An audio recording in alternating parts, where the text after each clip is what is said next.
नमस्कार. बालभारती कथा विश्व इयत्ता दुसरीतील ही छान अशी कथा, छान असा धडा, ताराबाईंची सर्कस. जुनी गोष्ट आहे. एका गावात कार्लेकर सर्कसचे खेळ सुरू होते. वाघाचा खेळ पिंजऱ्यात दाखवत तो पाहायला लोक गर्दी करत. आता वाघाचा खेळ सुरू झाला. वाघ रिंगणात आला. 16 वर्षाची एक मुलगी धीटपणे पिंजऱ्यात उभी होती. तिने त्या वाघाला चाबूक मारला.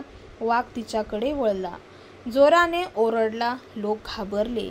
ते जागेवरच खिळून बसले. वाघ रागाने गुरगुरत होता. स्टूलावर चढून बसला. त्या मुलीने पुन्हा चाबकाचा फटकारा दिला. वाघ चिडला. त्याने आ वासला. भयानक डरकाळी फोडली. त्याचा मोठा जबडा दिसला. लाल लाल जीभ बाहेर आली. समोरचे टोकदार दात चमकले. लोक भयभीत झाले.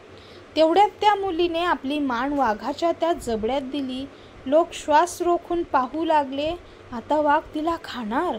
लोकांना घाम फुटला. लहान मुले रडायला लागली. अनेकांनी भिवून डोळे गच्च मिटले. पण क्षणातच त्या मुलीने आपली मान बाहेर काढली. लोकांनी टाळ्यांचा कडकडाट केला. त्या मुलीने गोड हसून लोकांना अभिवादन केले.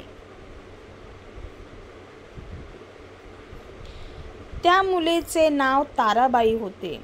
तिच्या वडिलांचे नाव गुलाबराव शिंदे होते. त्यांनी तिला व्यायामाचे धडे दिले. ती रोज दूध व सकस आहार घेई. त्यामुळे तिचे शरीर मजबूत बनले. तिच्या अंगात वाघाचे बळ आले. सर्कशीत ती आपल्या शक्तीचे प्रयोग करी. माणसांनी भरलेली गाडी आपल्या केसांनी ओढली.